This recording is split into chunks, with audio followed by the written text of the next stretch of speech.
Sikoyo simba libumu na yo. Ndengo simbi libumu na zo sambela sikoyo. Mayo wana ndenge koti na zoto na yo. Ezali susuma ite. Et comme kis. Au nom de Jésus, et circuler na misisa, na makila, na libumu zoto mobimba. Et loko nyonso ya mabe. Ebima au nom de Jésus-Christ. Guérison est kota. Miracle est opéré. Au nom de Jésus. Oyo yaki koluka nzamba pesio na pete nyonso. Maloba na ngai elata nzoto na bino. Ba saint Jean Nzambe ba servir bino. Bozala servi et conduit par le Saint-Esprit. J'ai ainsi demandé prier au nom de Jésus. Tolobi amen. Mettez l'encolo maboko.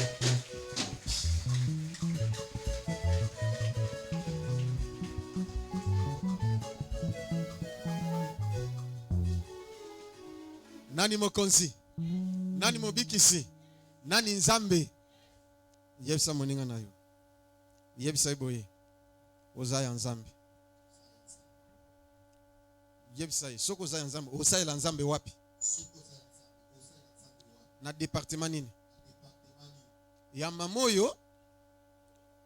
To ya Josué. Ponga sa la nzambe na motema mobimba. Nana département bato il faut ba yepa na nzambe. Bazo solution. Yes. Mais maman wana.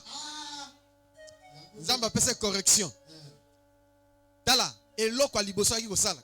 kaka na église même évangélisation kenda te bana bandeko ate abaninga naye bolongwa kuna ndeko bomona pasa pamba boyao nzamba zaliao so akuta kana mutu okabe nzamba zako boke okuta pasteur Josué nzamba zakuna ngabi nzamba pambola yo a changer mbala moko mission oya yaka na mission na vie na yo pona détruire yo pona bebisa yo lelo azana problème nzamba pambola bino tolingi to bonzela nzamba